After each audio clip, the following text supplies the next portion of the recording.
Welcome back to Macray Ski Pen, part 2 of our video about painting specifically figures sourced from eldritchfoundry.com. If you are looking for the site, it is actually eldritch-foundry.com. You can get STL figures for a great price. They have tons of options, and you can get them into Blender and paint them just like we're doing here. At the end of the first part of the video, we were discussing cleaning up some of the elements of the figure that are not visible and just add to the file size and add some of these visual anomalies that we want to get rid of. This is certainly what I would call an optional procedure. There are other ways to do this, but the most efficient way to do this is to select the skin, and then, as we saw in the earlier part of the video, and we'll show now again, the entire body is there under the clothes, but we don't need all that. All we need is the skin that's actually showing, like his face and his hands and a little bit with his arms here. So we are going to go into select mode again. That's the letter C on your keyboard, and we're just gonna grab a little piece here and then select linked, which is Control L once again, and you can see we get all of his skin. We can go into wireframe mode here and see that in fact we have all of his skin under there. And then when we go back to solid mode here, you can see that there's only very little skin that's showing, and some that's kind of pushing through his clothing and his armor here. We're going to get rid of all of that. So what we want to do here is we want to basically deselect all of the skin that's showing. And that's his fingers, this little bit here in his arms, where his elbows are, where his gloves don't quite reach up to the sleeves of his shirt, and of course his face and neck. We can do that a number of ways. Obviously, as we discussed in the first part, the deselect function, you can go into select mode and then click your center mouse button to deselect things. And we can just do this. You can see that we're still leaving some stuff around the edges, and we can get around that once we get the bulk of it here.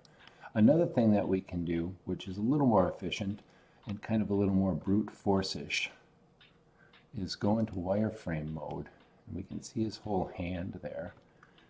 And now what we can do in wireframe mode, when you select as opposed to solid mode, we're selecting all the way through the model, where there's faces on the top here where we're actually looking, or down here on the bottom. When we're in wireframe mode, we're selecting or deselecting all the way through. So what we can do here is go into select mode, and then again center mouse button click. You can see we're taking everything, and then the only reason we do that is it's just very thorough.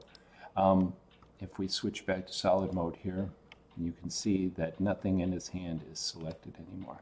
Now you might be saying, well, there's a bunch of stuff in here that got deselected and then it will not be deleted, and that's true enough. I'm going to back out of this, back to where we were. And the only thing, that's not super critical. If you leave some of the skin underneath a glove or underneath the shirt or whatever, as long as it's not bleeding through like we see right here, it's no big deal.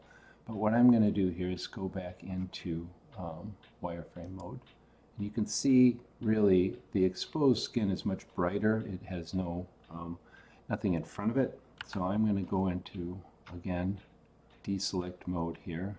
Be just a little more precise with it, because I don't want any of that skin up here to be bleeding through his gloves. So let's take a look at that now in solid mode. And we still got a little here, and we can clean that up this way. And don't worry about the little bit that we've got here, because when we're all done doing our deselect, and again you can go over this and over this, and the more you zoom in, the more you can see. Again, this is glove here, so we want to leave that selected so it gets deleted when we're done. But we are going to do one more thing before we actually delete this, and I'll show you that in a minute. But let's go over and get these fingers here.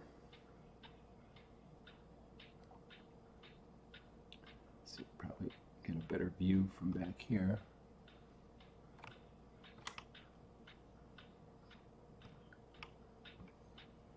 Go back into wireframe mode, select mode, and again, we're just gonna get all this very bright stuff.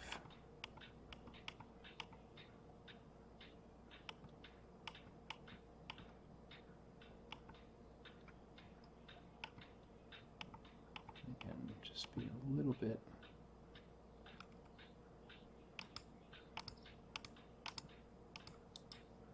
Let's see how that looks in solid mode. Yeah, and this is, I'm just going to grab this here. And as you might notice, when you zoom in, you get a better view of these things. And by rotating your model, you can see around corners and all of that sort of stuff. Now, again, you might say, oh, you're leaving some stuff here. Well, we're going to clean that up here at the end, so don't worry about it. We're going to go back to our friend Control minus and select less, but we're going to finish up with the big stuff first.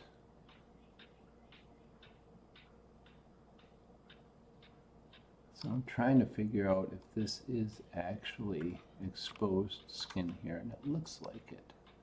I don't know where this shirt ends.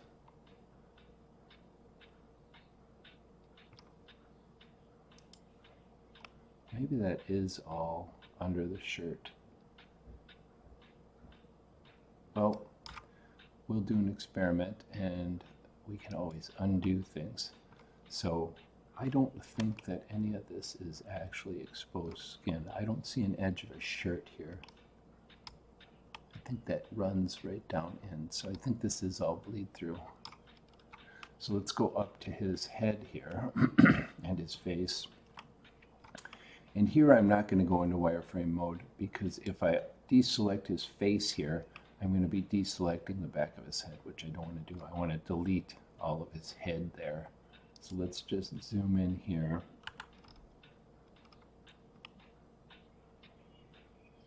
And we'll just do this way. And now we can rotate a little bit, get some more.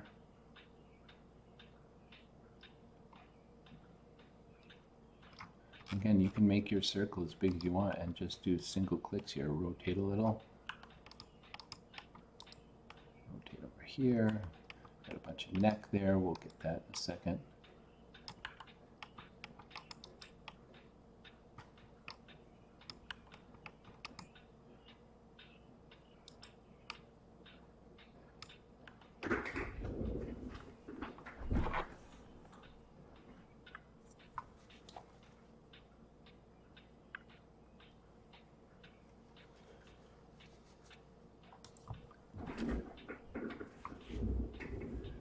And we keep going and try to get all the angles here.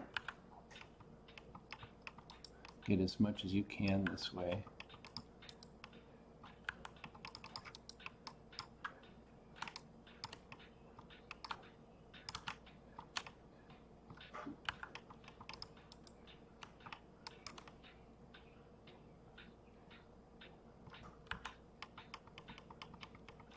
Okay, so that's the majority of it.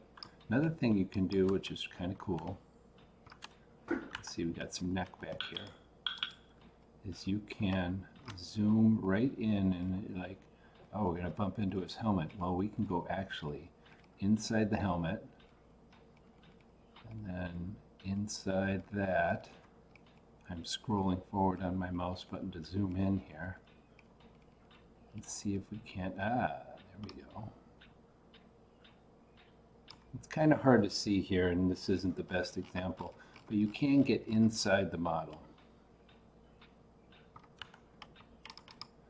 But again, if you can't see it from the outside, it really doesn't matter.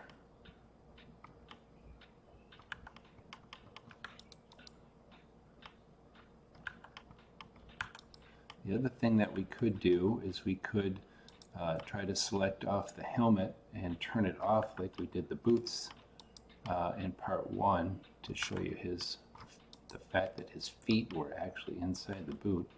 And that way we would have clear access to his head. But I don't think that's going to be necessary in this particular instance. Okay.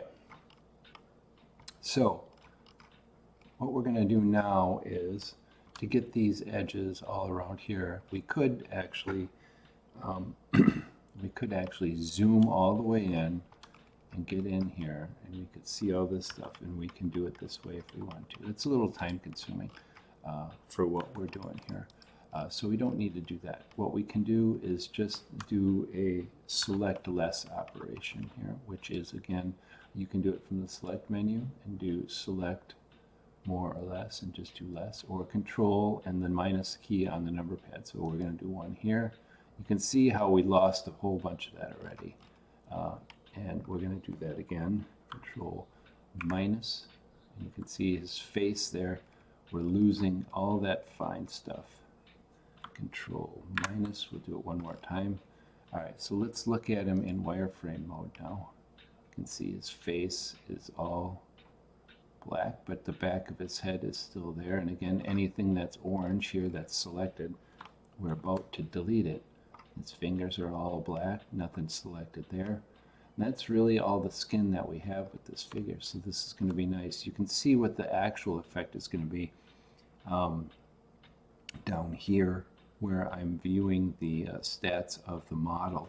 And right now we have 85,651 of 531,924 faces selected. So it's a reasonable percentage of the faces, and then we're going to get some decent reduction in file size. So let's try this out here and see how he looks. Again, to delete faces, you just hit the delete key. Oops. And choose faces. And now all that skin is gone.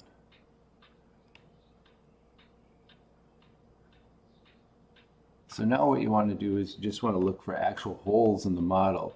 And you can see actually we deleted a little too much here because it looks like we deleted part of his arm here, and that's fine.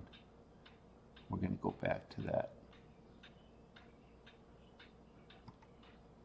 Let's undo that, and you can see again here that we've got some skin showing here. So we're just going to go and we're gonna deselect that.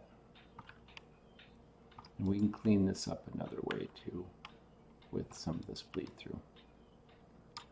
So we're just going to deselect this. Apparently this is his arm here, and that's as such we don't really want to delete it.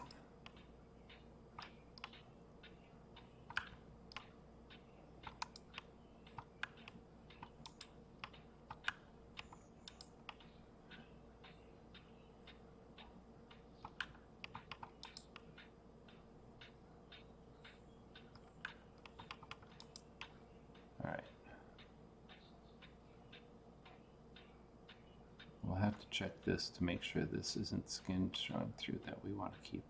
So let's try deleting again and see what this looks like. So now you can see where the shirt meets the glove. There's no big gap there anymore. Yeah, this is definitely skin right here. This is definitely his arm. And the same thing over on this side. Looks much better.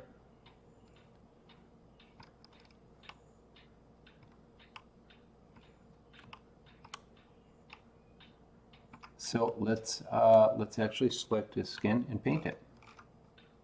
So we're going to do this, and now because there's no skin up here in his shoulder, if we select his finger and we do Control L, you can tell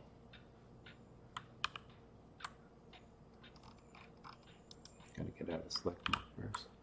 All we're doing is selecting a finger, because even this finger is broken off from the other fingers. So we're going to do click, click, click on his thumb, click on his pinky finger here, and then we get his whole hand. Again, there's no arm here to run all the way up to get his face, so we don't do that anymore. We got to click on his face, and we're going to Control L there. And now what we can do is click on the part of his arm over here. And we get that. I'm going to do it over here. And get that. And then we've got to go and get his other hand here.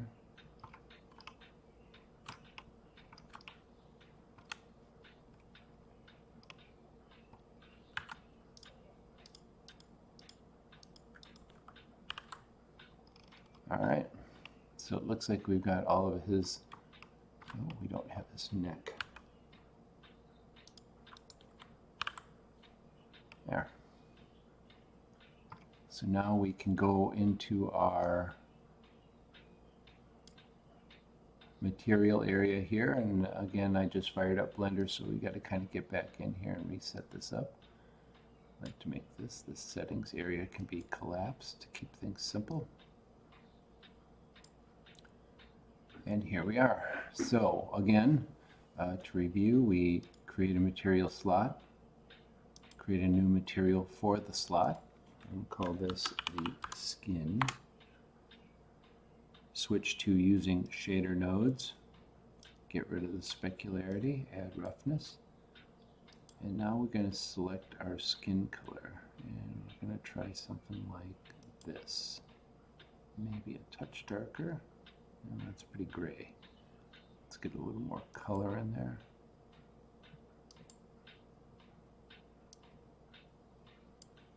A little more.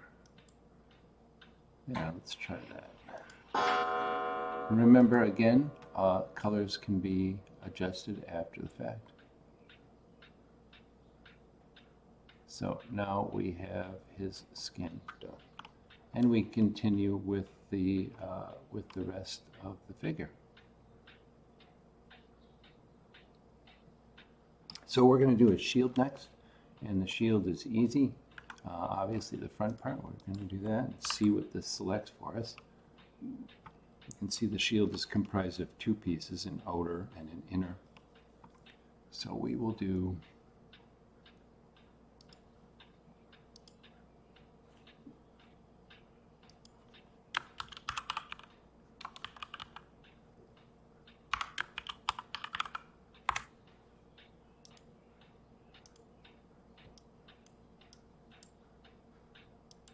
and we'll have just a nice kind of metallic gray here. Again, it looks a lot like our base color, and again, if you want to get a little more contrast, you can make this base color even darker.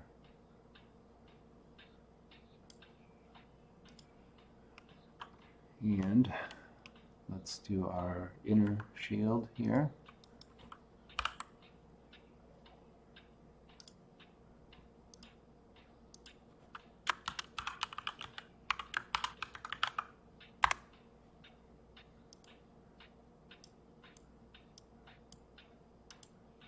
We might make this a different color later on, but for right now we'll keep it black.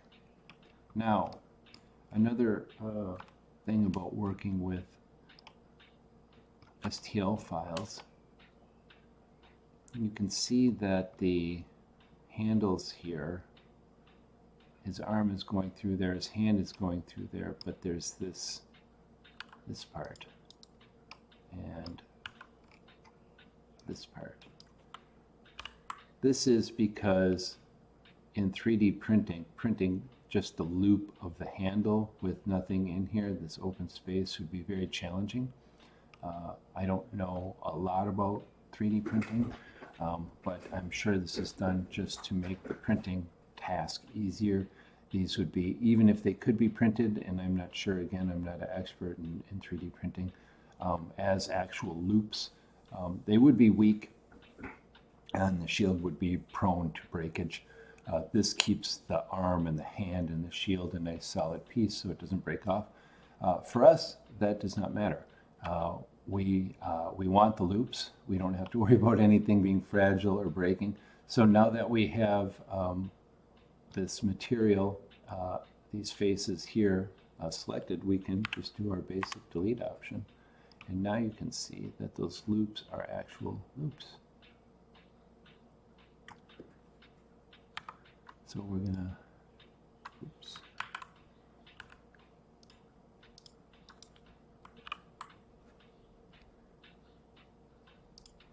And we will call these the shield handles.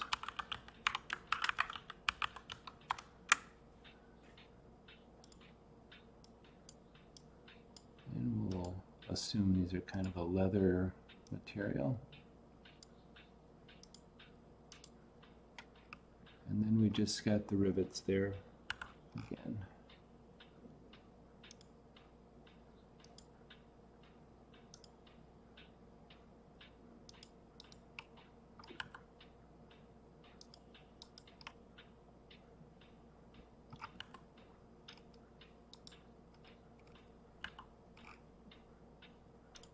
And I'm making my select circle just as tiny as it can be, so I'm selecting just really a dot. And remember, it's hard to kind of see because you're not seeing my hand move here, but when I want to zoom in, I got to come out of select mode to maneuver my viewpoint here, and then go into select mode, and then do the actual selection. So I'm going to come out of select mode and do Control L, and these are going to be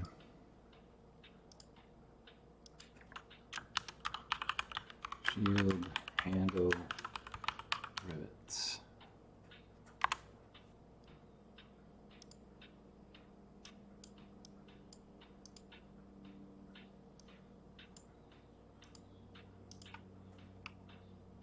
And our shield is done. Now, you can, if you want, you can get very fancy and do a lot more detail work than we're doing. Once we get into Macray's Keep, we'll show how we could apply an actual design here as far as the texture goes. You could, if you want to, manually select the edge and do different color for that if you wanted to get a little fancier. We're not going to do that here. We're going to kind of do the basics of painting. And in the case of this figure, he's going to be one of many Damaran soldiers that are going to be used. So I don't want to take too much time. When it comes to player character figures or key figures in a story, I might do more detail work on the figure. In this case, I'm more doing a kind of a quicker or mass production painting. Again, I'm going to have many versions of the Damaran soldier. And so I can't really take a ton of time. It's not very efficient to take a ton of time to get everything just so, or in the exquisite amount of detail that I might for, say, a boss for a certain scenario or module, or a key character or a player character figure. So next, let's go to this bottom wrap, kilt, whatever we want to call this.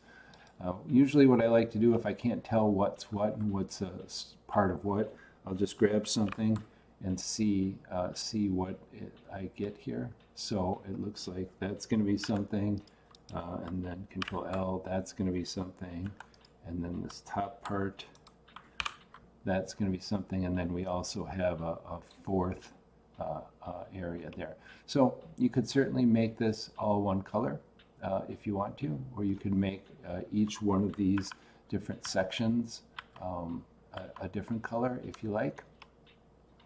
I think what we're going to do is we're going to do kind of a mix of that. So we're going to keep, let's see, how do we want to do this? And again, this is another solid area down here. We may clean that up and delete it, but I don't think we really need to worry about that at this point. So let's just go, We're going to call this a kilt. I know it's not really a kilt, but I don't know what else to call it. We got to call it something. So let's just do kilt lower.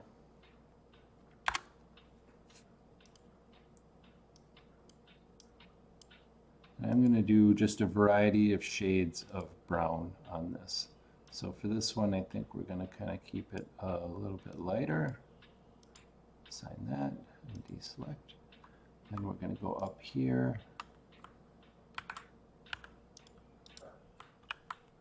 This is going to be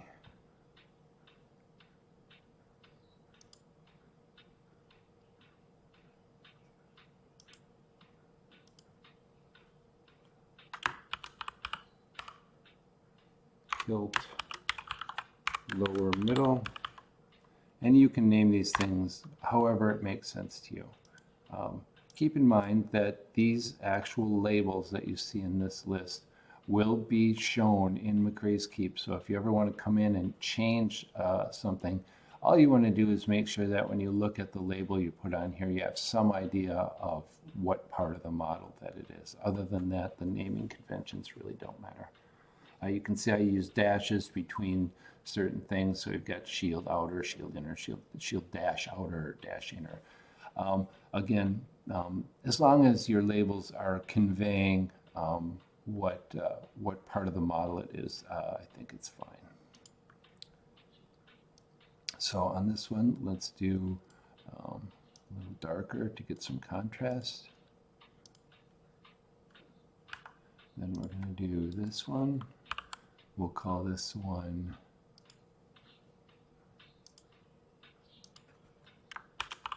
kilt upper middle.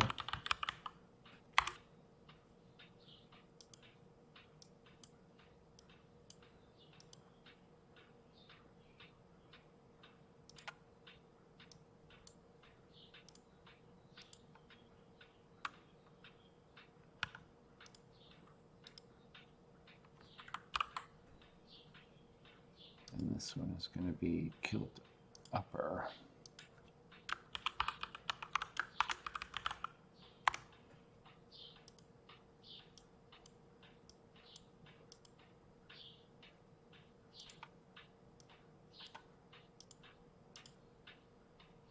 There we go. And you may say, oh, these two are very similar in color.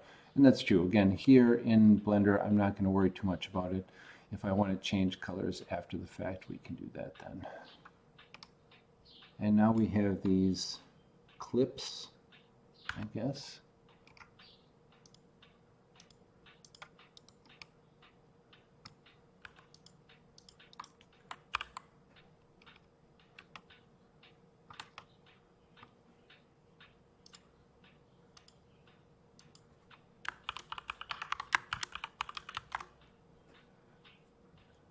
And maybe we'll see. These are going to be kind of decorative.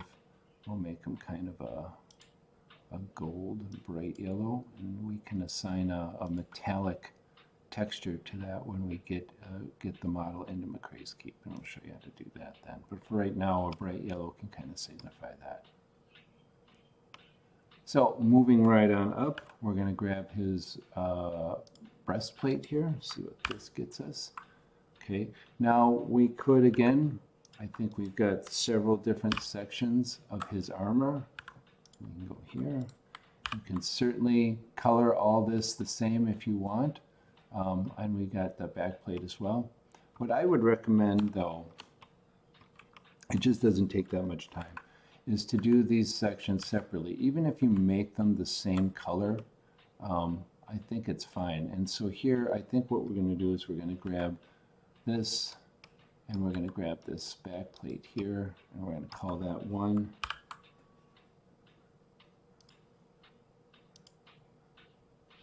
But if you select all of these and assign a single material to them, what you're doing is you're removing the possibility of adding different colors or details once the figure is done and in Macray's Keep. And so even if I have all these pieces of the armor, the breastplate here, be the same color right now, I can assign the same color to all of them. but then because they're segregated into their own elements, I can come back later, and if I want to make this center section darker or a different color or something like that, or I want to have this neck piece be a different color, I can do that. If I select everything as one unit, I lose that ability to do that later on. So a little extra time on the front end here, I think is worth it. And we're just going to call this, we're just going to use numbers here. So armor 01. And again, I'm not going to worry too much about the specific color of this. I'm going to do this one. Okay, and this is going to be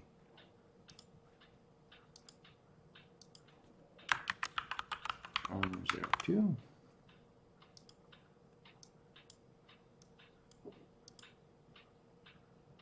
Make this one a little darker. And then this is going to be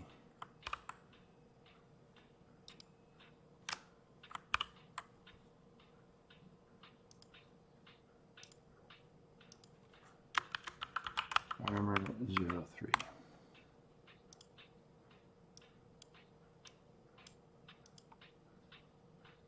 We'll make that one darker still.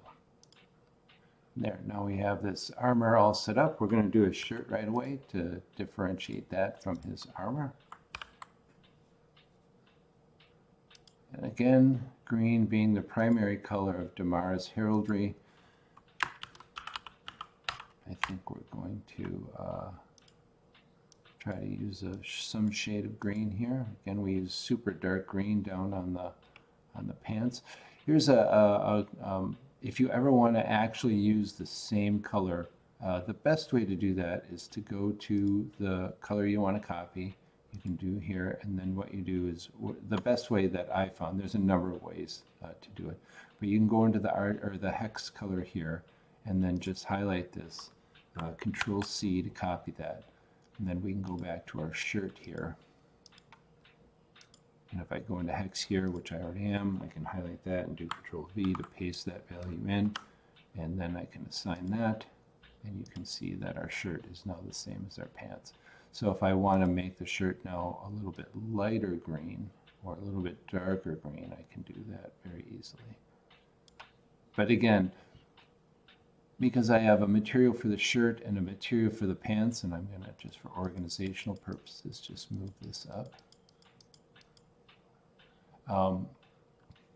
I have the option later on to come back in and change them independently, as opposed to selecting them all and saying, well, they're all going to be green anyway, so make them all the same green.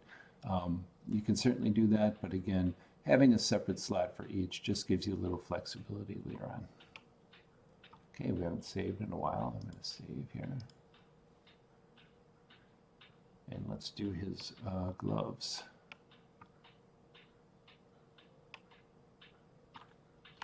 Looks like we've got several parts and pieces to the gloves. Let's do this one. Okay, that's going to be kind of the outer glove. And again, you might say, well, why aren't you doing the gloves separately? The chances, I deem the chances of me wanting to color each glove differently is very small. So that's the difference between having different material slots for like the shirt and the pants, as opposed to each individual glove. You certainly could do that. There's nothing wrong with that if you want to take the time to do it. But when I look at something like that, I say, well, is there any likelihood really of me wanting to change them independently? And when it comes to something like a pair of gloves, the chances of them being different colors on each hand is probably pretty low. But who knows? You may want to do that for some reason, and feel free to go ahead and do that. Why is our skin? What happened to our skin? All right, hold on a second. Why is our skin looking very gray? Whoa, something went crazy. All right.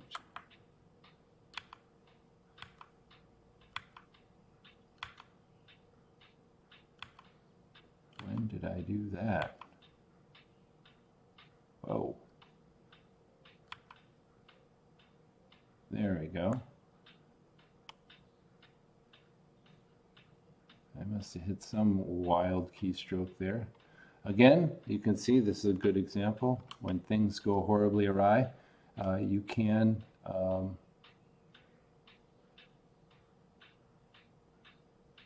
certainly, it's still, the skin's good, but our shield is messed up here. Well,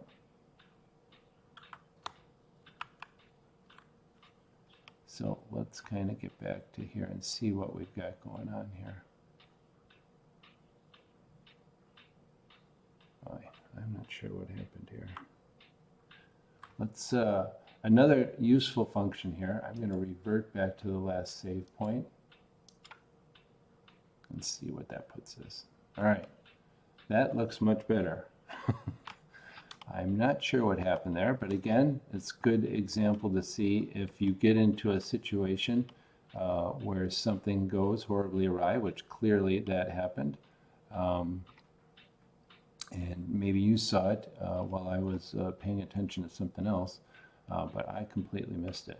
So our boots look good, our skin looks good, our shield looks good, our armor all looks good, our shirt looks good, so I think we're in good business. And again, another good reason, not only to avoid crashes in your machine or crashes with Blender, but a good reason to save on a regular basis. Take a look at your model and say, okay, look, everything looks good, I'm going to save it here.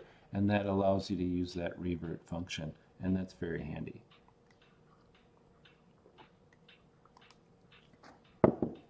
So, back to the gloves.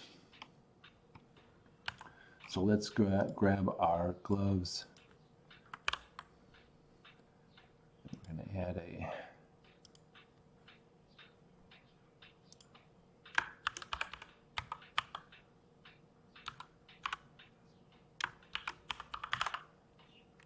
outer glove, and again for these I'm not going to get too fancy, kind of leather gloves, so we're going to just kind of go with some sort of brownish type thing.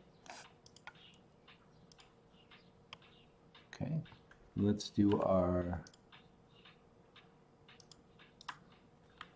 inner gloves.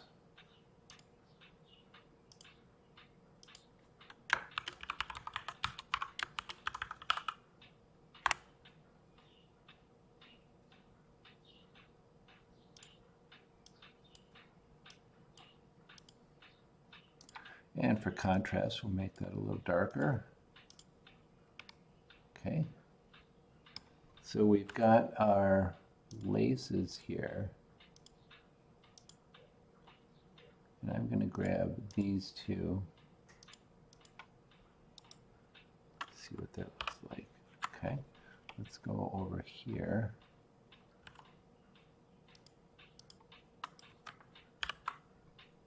And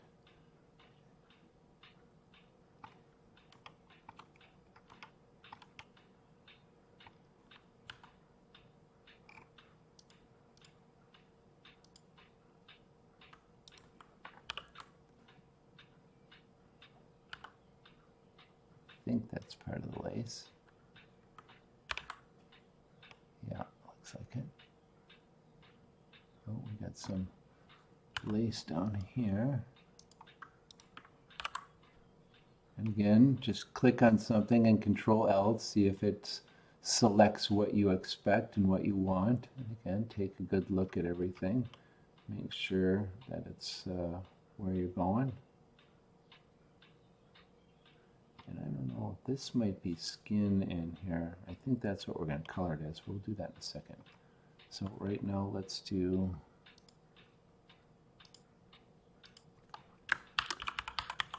gloves, laces.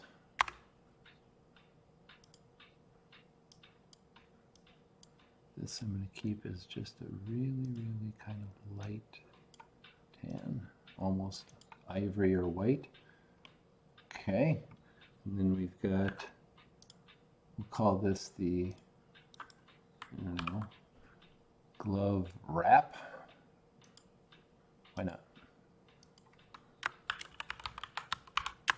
Again, there's no right or wrong answer with some of these labeling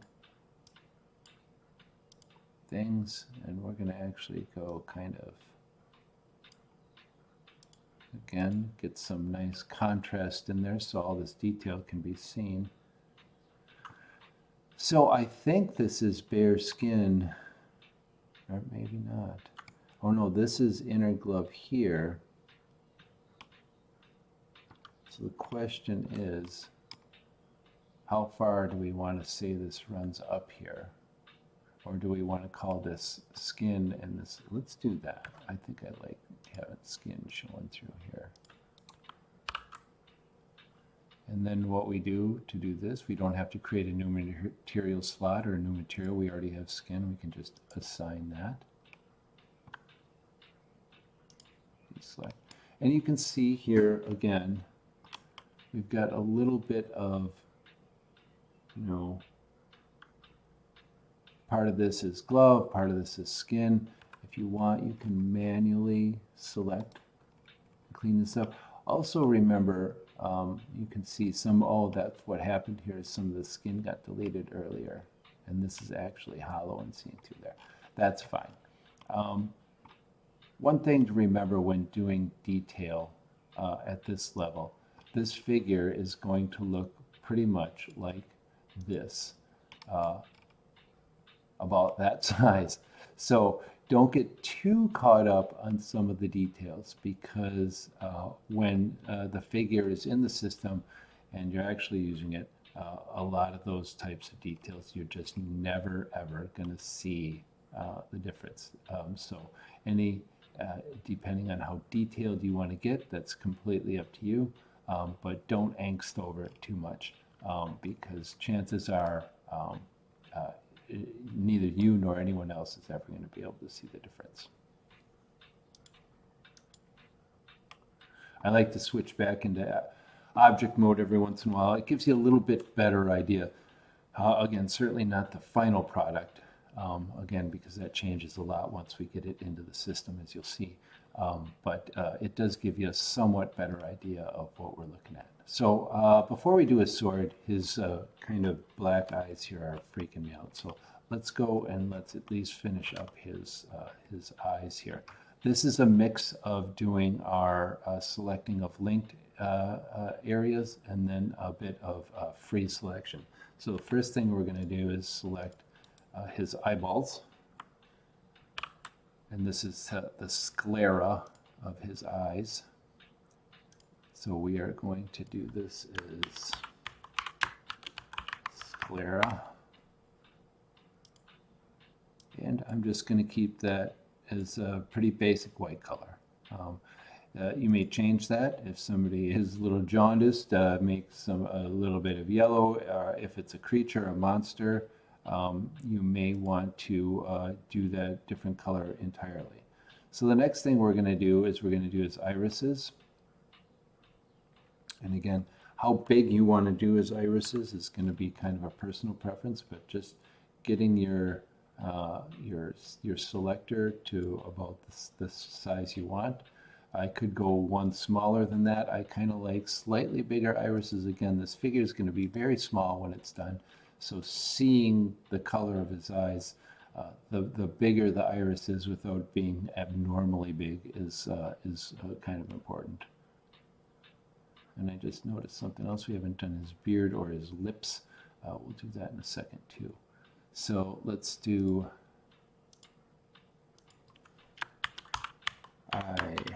iris. And we'll, he's just kind of a good old-fashioned Nordic type of dude. So we'll give him blue eyes. We'll make that a little bit darker. And assign that. Okay. Looks better. We need pupils though. And I generally take the smallest circle and make those the pupils. Although you can make pupils bigger or smaller or none at all or a different color if you want. But again, this is a very straightforward human type guy. So we're going to kind of go right down the middle with him. And again, all these colors can be changed again once the figure's in the keep. And we'll show you it's very, very easy to recolor things. So there we go. We've got some nice blue eyes there. So let's do his beard and mustache.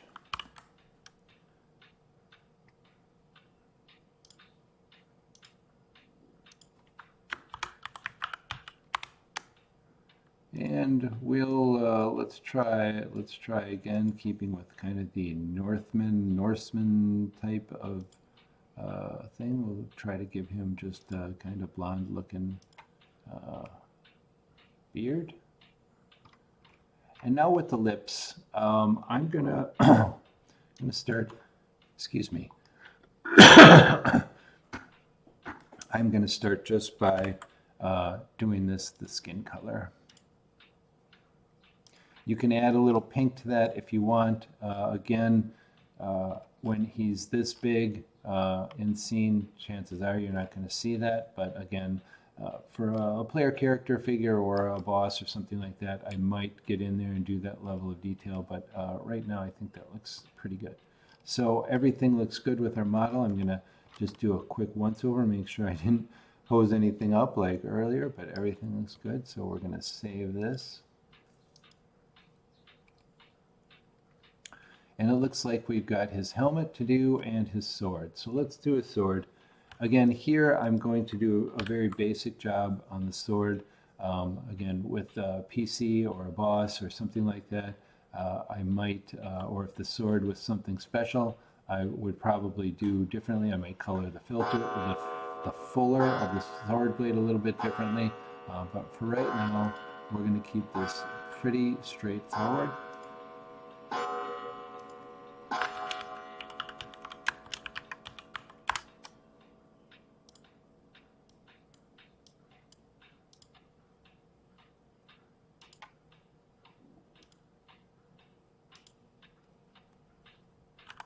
And we've got the guard.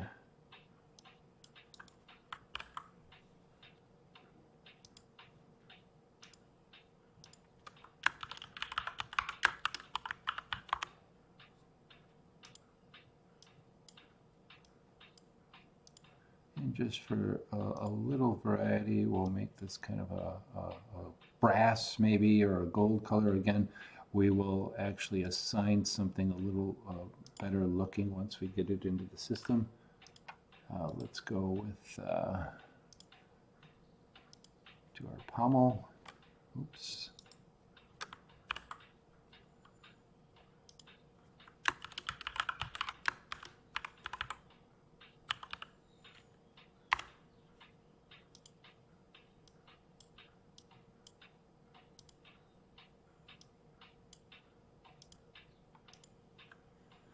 And then again, we could do multiple colors in the handle, but we're going to go with one here. Again, very basic, straightforward foot soldier kind of figure.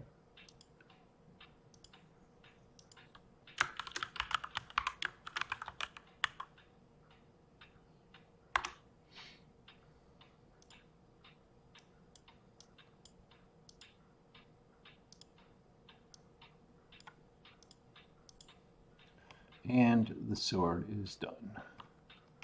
So, looks like we have one more thing to do here, his helmet. So let's see what kind of elements we have for the helmet.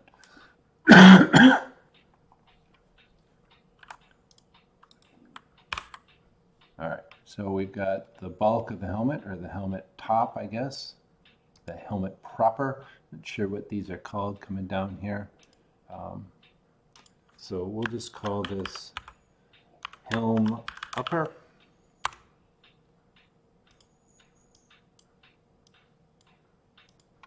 Again, have a basic metallic helmet. Let's do the rivets here.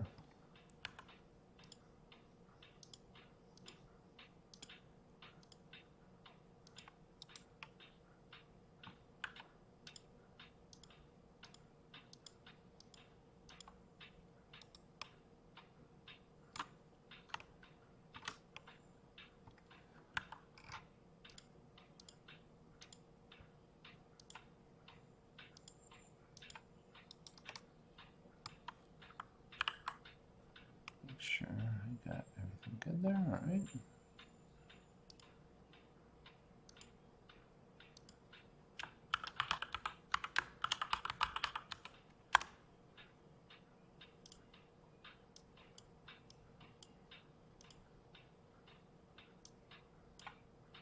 And as you see, once you kind of get into a rhythm, you can really kind of move through some of this stuff pretty quickly.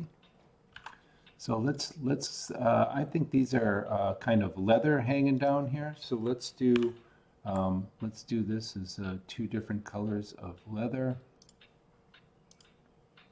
We'll just call this the Helm Lower 01. Again, if you know the actual term for some of these things, feel free to. I'm sure there's a term for what that is.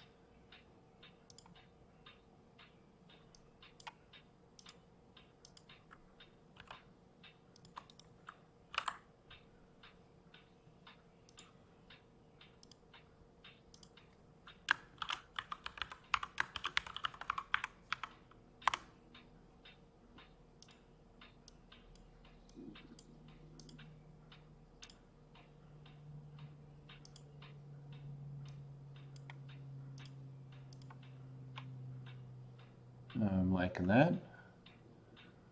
So, and now we just have we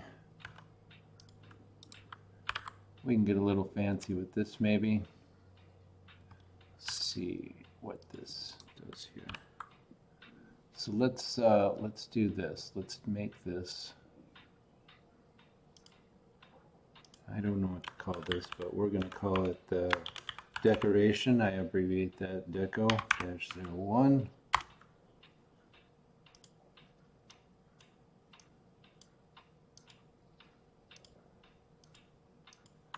And then just to add a tiny bit of detail or flavor here, let's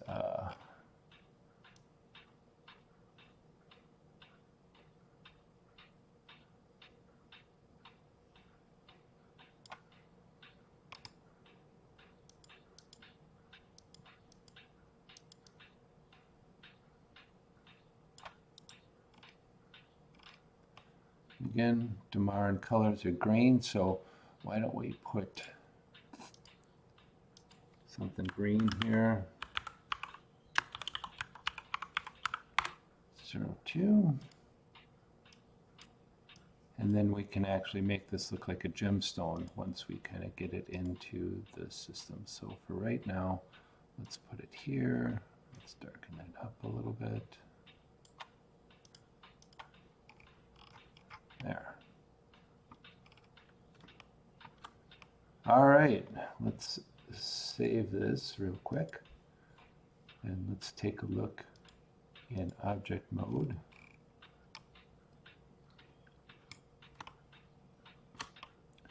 Damaran Militia. Basic painting. I call it done. The last thing we can do here to make sure we didn't miss anything is come back to our base color, and you can again get back into edit mode. In order, as you see, our select by material is gone. You can only do that when you're in edit mode. Another keyboard shortcut here to switch back and forth between edit and object modes. You can use the tab key, and that can be very handy. And so here we can grab our base color and select it, and you can see we've missed several things here that you probably realize, and I didn't. But we've got some armor clips, and we've got this fur lining down here. So let's do our armor clips here.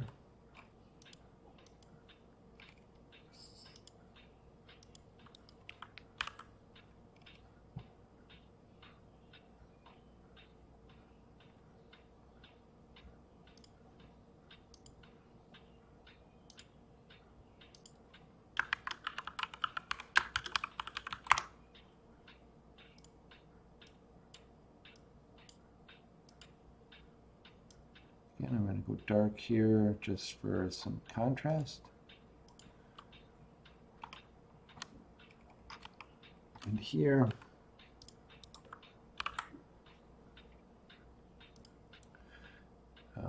we're going to call this Deco-L3.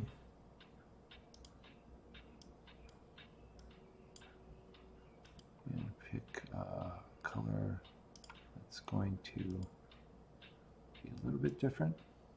Okay, so, and then again, to keep this list organized, I'm going to move this up here. I'm going to move this up by the rest of the armor.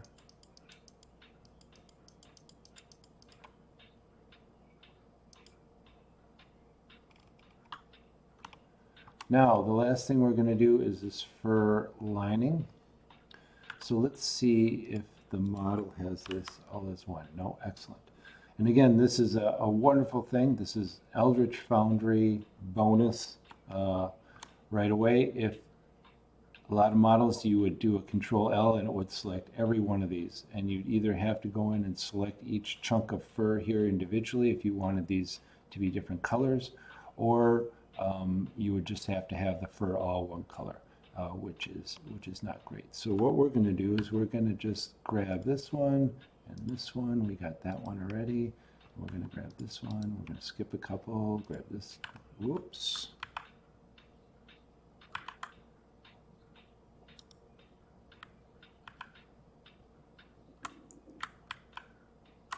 Sorry. Grab this one. This one, skip a couple, here and here, and we'll grab one there. Okay, get out of select mode and do that. So this is going to be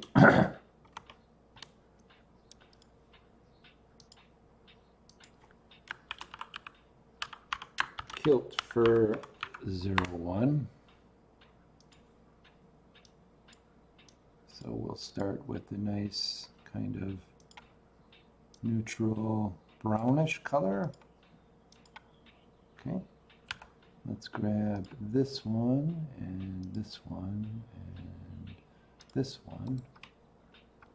Have this one down here, this one over here. Again, I'm popping in and out of select mode as I rotate around the figure. Okay, Control L on that. And you can do as many variations on the fur. If you wanted to go every other chunk and have two colors, that's fine. If you want to have them all different, that's fine. I like to kind of go in the middle. We'll probably do 4 of them here. We'll see. Kilt Fur 02. Let's have this be kind of a lighter tannish type. Okay, and then let's go this guy and this guy here, here, and here. And let's do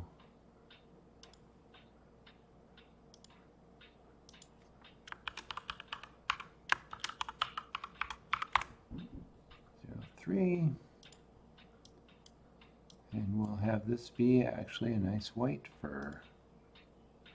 Gives us some contrast.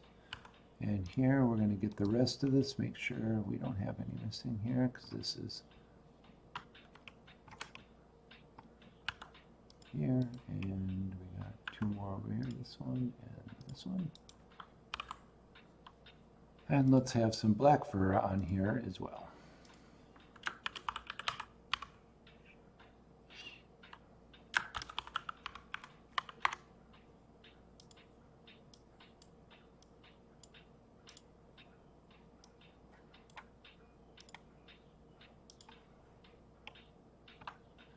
Okay. So we can come back to our test that we ran before and see if anything is selected. And you can, the best way to see if you've got anything selected is to go into wireframe mode, and you can see there is some stuff. This looks like some artifact here for the printing. We remember there was some of this sticking out the bottom of his boots that we whacked. And then there looks to be a piece in his head here. Ah, there it is. Not sure what that is. We also got something in his arms and hands here that we did not. Let's go back and see what this is. This looks like we need a little bit of skin there, maybe. And what's over here? It looks, again, hard to tell. Skin or glove or something, but it's definitely inside. And I don't see any evidence of that out here. So let's do this.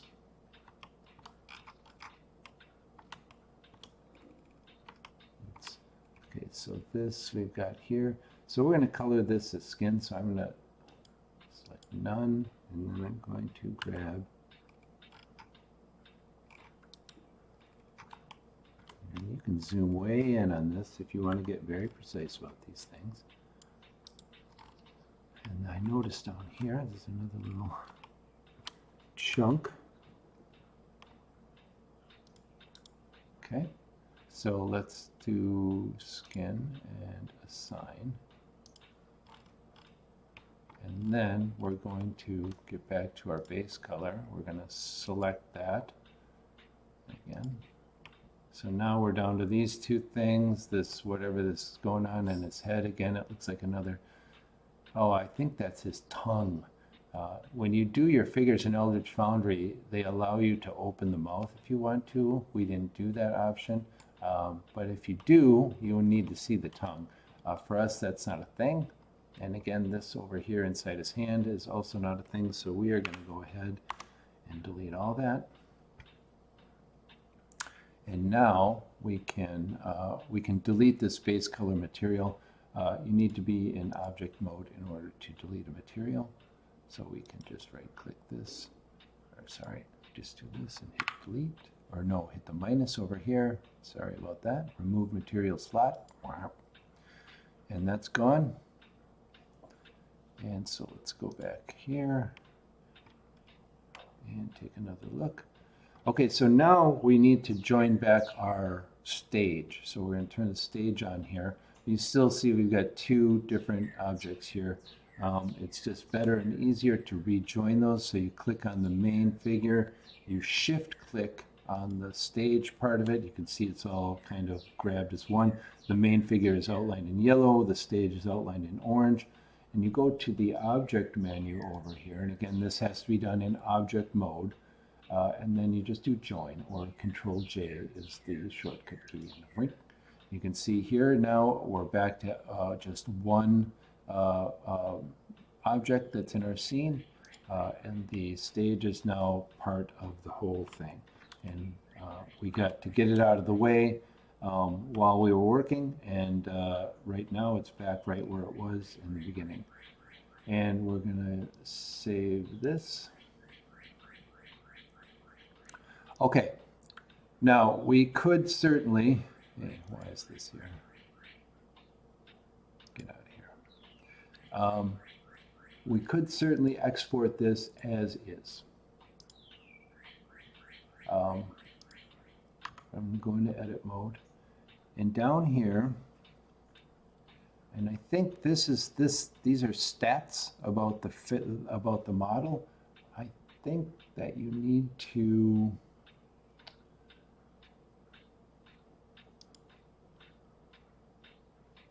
I'm not sure if that's a default part of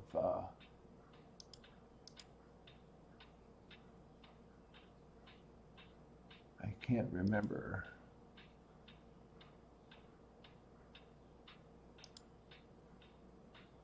show status bar. This is what you want here to make sure this is checked in order to get this information down here. The important thing is, again, going back to size of the model, file size of the model. And that's a big deal because, and I don't just mean for uploading it to the system, because that only happens once. But every time a scene in which this model is included is loaded, that file has to be downloaded to all of the participants who are playing in your game session, you and all of your players if you're the Dungeon Master. So you want your file sizes to be as small as possible.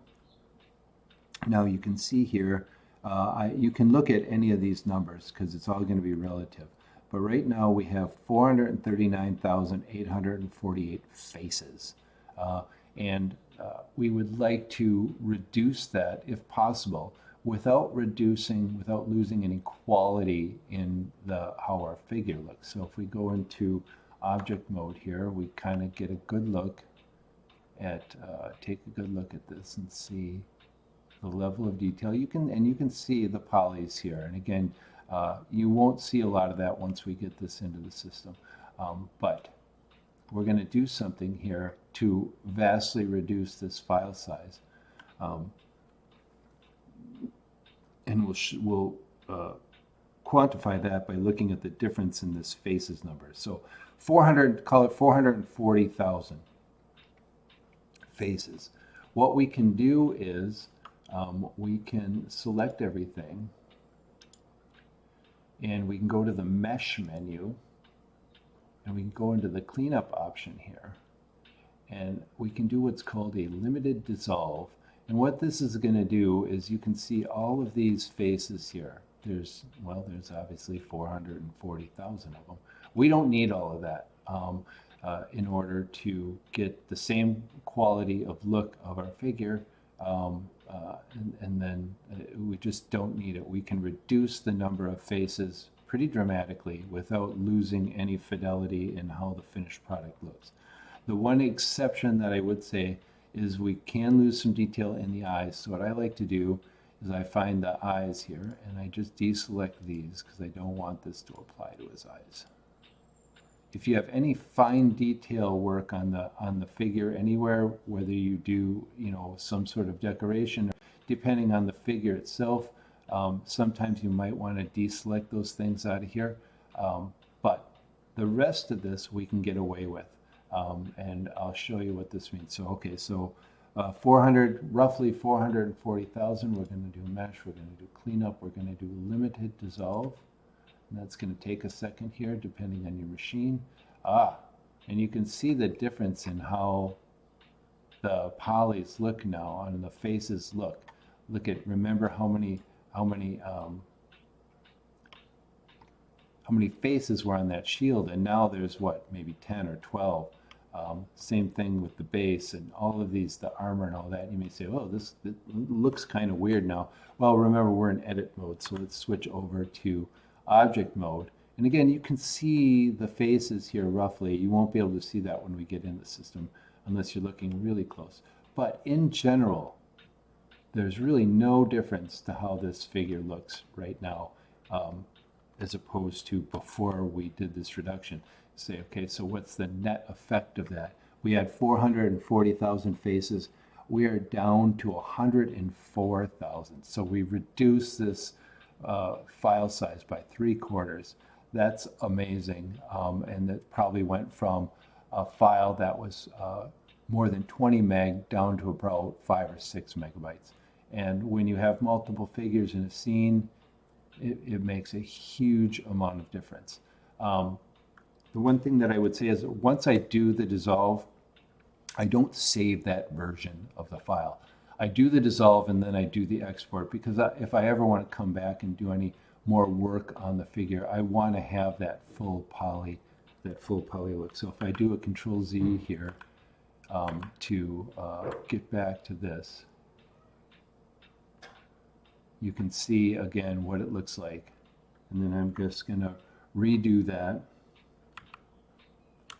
And now I'm ready to export. So I'm going to actually do this one more time. back out of this. I'm going to save this version. This is the full resolution. Everything is the way. So if I come back in and I want to do any more work on this model, I want to have this version of the model. So I'm going to save this, make sure I have it. All right, and then I'm going to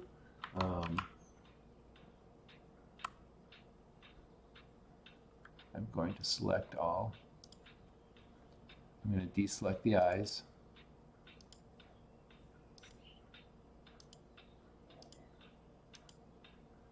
Then I'm going to go to the mesh menu and do my cleanup limited dissolve. Okay. And I'm going to now export this to a new file format. We started with an STL file. We're now in a .blend file. And the final stop for this is an X3d file. X3d stands for Extensible 3D.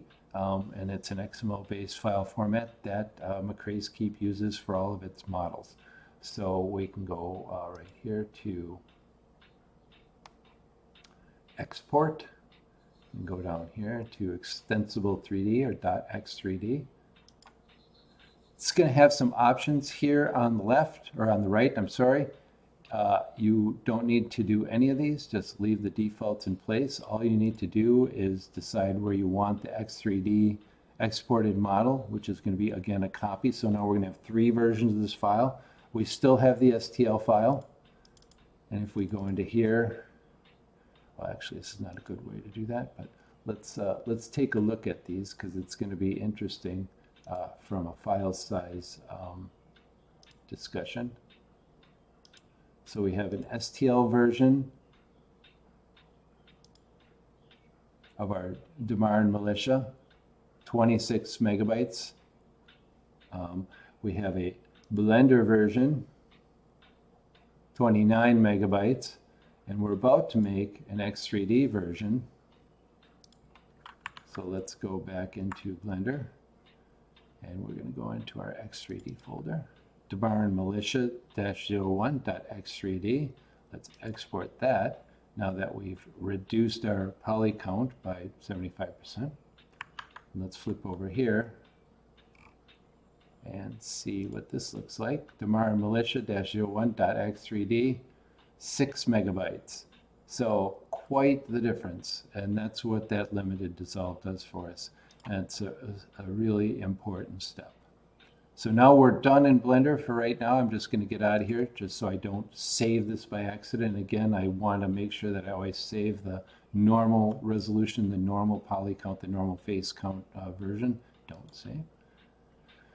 And we are going to go into Macray's Keep.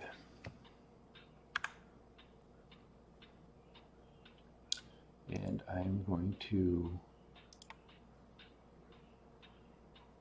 go into the file manager here, into the X3D area.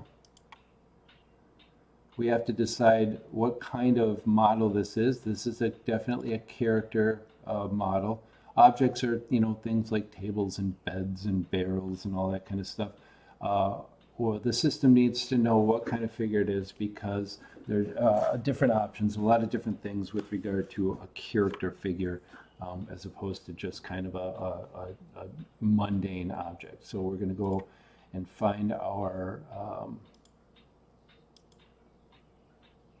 model here. There it is. We're going to upload it. You can see up in the upper right here, it tells you it's thinking about it. We're going to get a complete message here in a minute, depending on your connection speed. 6 megabytes is going to upload. File was uploaded. Now we just scroll down here, and here's our Damar Militia. And now we can go and bring him into the Golem Lab to get him initially scaled and rotated and all that kind of stuff. As you'll see when he comes out of Blender, if you don't do any sizing in Blender, they come in very, very large here, as you're going to see in a second. In the upper right here, you can see that he's loaded in. It's like, whoa, what is this? This doesn't look like our figure. You can use this to reset the viewpoint to view everything. And you can say, oh, there he is. And why is he monstrously huge? Well, that's just the way the model comes in. You can resize this in Blender if you want. I tend to just scale things right here in the keep. So we can do that from our context menu here. I can tell you that the standard scaling for Eldritch Foundry, and indeed virtually all of the, I believe it's 32 millimeter models that you'll find either from Hero Forge, Eldritch Foundry, or a lot of other sources out there. You want to go 0.035. We're going to scale them way down. We're going to reset this viewpoint so we can get back in here and see them. There we go. That looks much better. You can see that if, well, where's his stage here, and what is this goofy thing? We'll get to that in a second. The stage is actually, if you want to see things, you can go from the side view, and you can see the stage is down below the floor. That's just the way the model sits in Blender. With Eldritch Foundry figures, you can see it's kind of coming through. I click the figure position up 0.02, and you can see now that we've got part of the stage up. If you want to have the whole stage visible, you can certainly do that. That's up to you. My standard for my figures, I like to have it just the top of it, so you can see that there's a stage there, but it's as unobtrusive as possible. All right, so this blue cone here represents his viewpoint, and that's important. When you bring figures into scenes, you can switch into their viewpoint because the system needs to know how tall the figure is, all the figures, whether it's a dwarf or a halfling or some huge giant. We have to be able to position that viewpoint and sync it up accordingly. So what I like to do with this is go into side view, and you can see the cone here, and then you can just move this, the viewpoint position, you can just move this up, or you can just put a number in there if you want, if you know where it's going to be, and get it up close to his face. There we go, that's about right. And you can see we want the point of the cone, we don't want it touching his face. So we're going to move that in and out. You can move that out a little bit, right about there. If we look at the front view, you can see that it's off to the left a little bit. So we're going to move this back this way and maybe down just a touch. Yeah. And in here, the controls, if you want to pan, again, this is going to be a little bit different than in Blender, but if you want to pan and not rotate, you hold Control and then just a normal left click, not a center click, and you can kind of get a little bit better idea. You can see where his eyes are looking right at that. And if you want to get the actual character view of that, you can change into the character view, and you can see. And this is exactly what you want to see when you're setting up your viewpoint. What we're doing is we're looking through the cone. The cone is transparent. So we're seeing from the tip to the base, and we can go back to scene view here and kind of see what's going on with him. If you want to do another view of this, this will kind of frame up the figure there. So it's right. So now that we have our viewpoint right where we want it to be, we can turn that off so we can kind of get busy with our figure here and see if there's anything we want to do with regard to materials or changing of colors. Generally, I like to change, definitely add different things for metal, and then some things for leather, and then sometimes for cloth, but it depends. So let's do some basic stuff here before we close out this video. The first thing, as I mentioned earlier, that I like to do is I want to take the stage and I want to make it semi-transparent. So we're going to be done with this menu here. So we're going to go into the model components.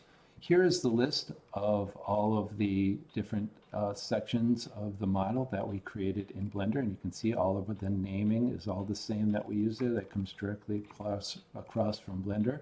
And if we want to pick something to modify, we just click on it and it's outlined in green. We're going to work on the stage here.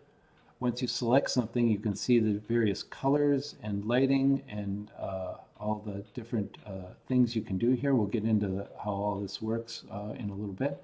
But for this, all we want to do is we want to make this stage, I like to do it semi-transparent, so I move the transparency halfway. On on the blank kind of plain gray floor here of the Golem Lab, it doesn't look like much, but if you do this, you can see, you got to get it at the right angle there, and you can see that it, well, it's semi-transparent. You'll have to trust me on that.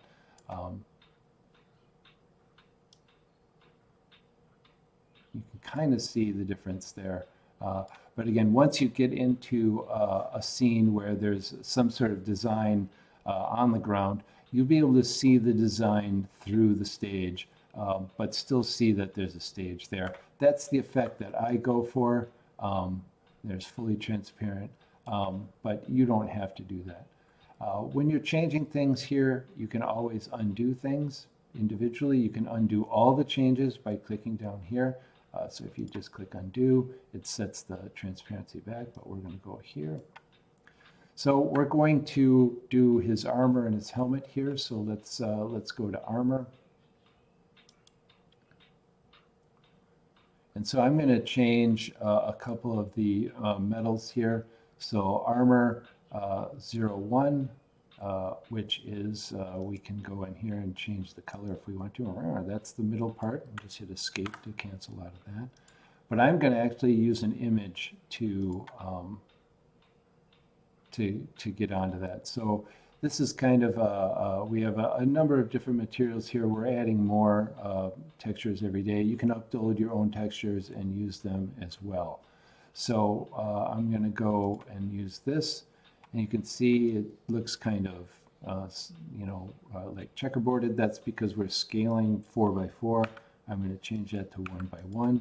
And now you can see that the middle of his armor there, it looks actually kind of metallic. And we can do a number of different things. We can go and do the armor 02 now. Which one is that? That's the outer one. Again, I'm just going to escape here. So you can add the same texture to that, or you can add something different. A lot of these things, depending on how you scale them, can add some unique looking things. So if we want to make that look a little chainmail-like, we can do that. And then change this so maybe the links are a little bit smaller. Yeah, that looks kind of cool. His sword blade, I think what we're going to do here, and we're not going to go too crazy on this. Again, I just wanted to show you kind of some of the things we can do. We're going to use that standard metal again and change it to scaling just 1 so that it doesn't repeat. And that sword blade now looks much better than just that kind of plain gray.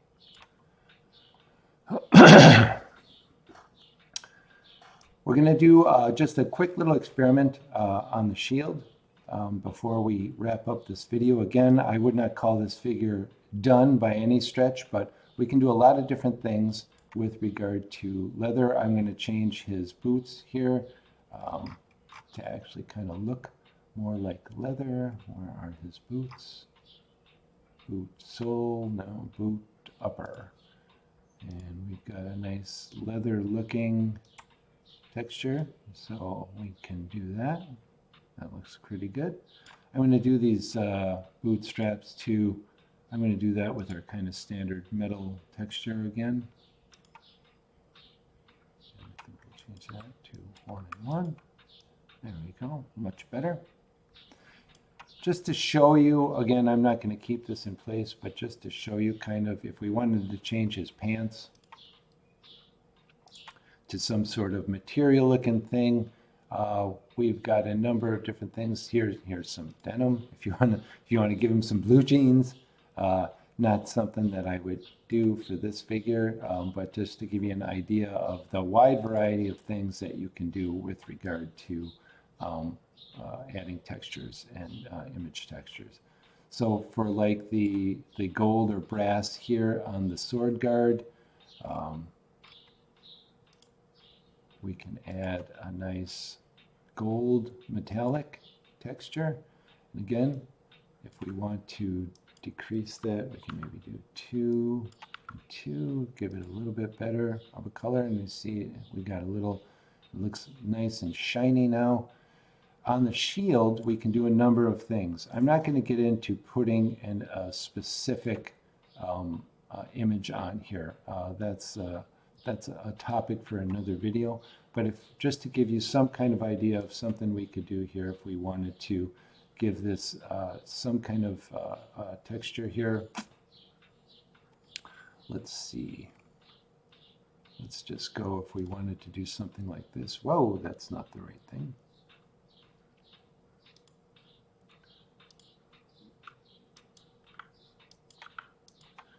Shield, shield, shield, shield, shield.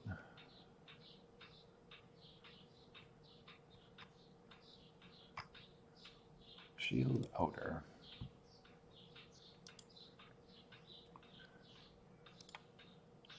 And you can see the possibility here. Again, I'm not gonna, this is not really suitable for a shield. If we wanted to, you can see this is kind of at a weird angle. You can rotate that image. And then if we want to scale that a little bit, something like that, or if you wanted to get crazy and put a lot of different things like that, have a kind of a cloth cover on it, you could certainly do that as well. You can put a singular design, a non-tiled design on there. Again, there's some pretty advanced controls with regard to centering and translating and scaling and rotation that we would have to get into. Again, that's a topic for a different video. Right now I'm going to undo the shield. Well, actually, I'm just going to, let's try a couple of different metallic things here to see what we can come up with. We can come up with a cool, well, that's a little extreme. And a lot of these things, you can try them out and see how they look.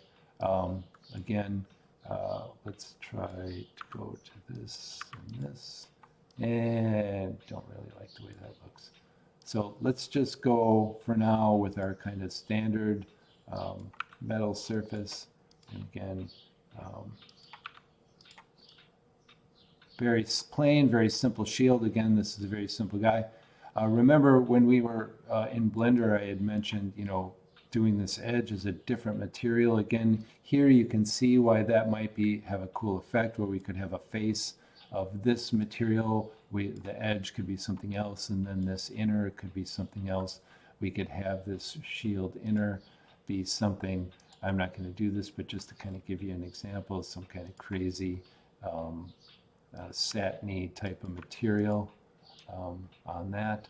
If you wanted to do something like that, you could even do something like maybe the shield's metal on the outside, it's just wrapped, but on the inside, it's more of a wooden core.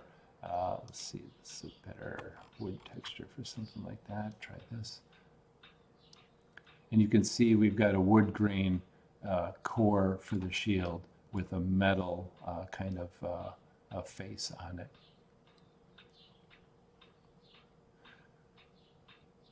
And again, we could, if we want to do something like on his helm, we've got the Helm Deco 3, which was the green thing up here.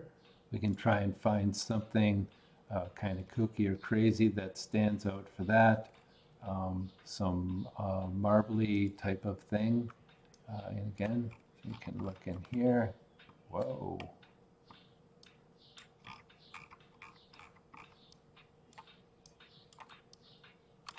Getting my Blender keys and my Macray's Keep keys a little goofed up here.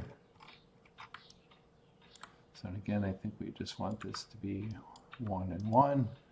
And you can have a little marbly looking gemstone or inlay up there if you want to. When it's all said and done, we're going to save this. You can see again, we get a progress indicator up here that it's saving.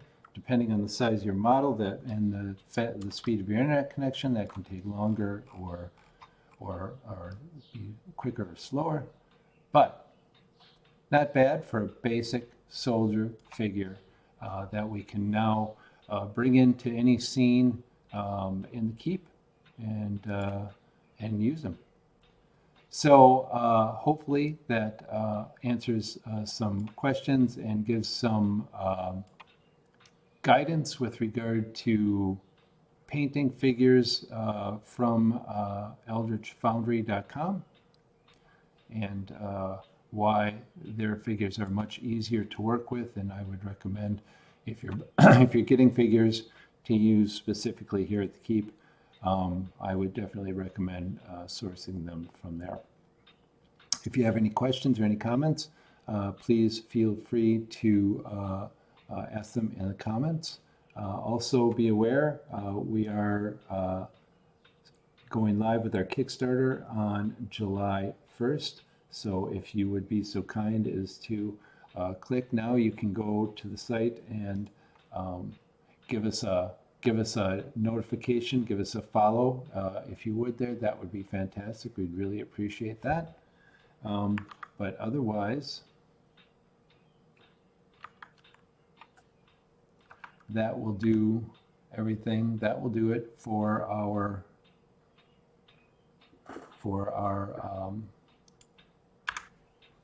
demonstration on Eldritch Foundry figures. Thanks again for watching, and we'll talk to you soon.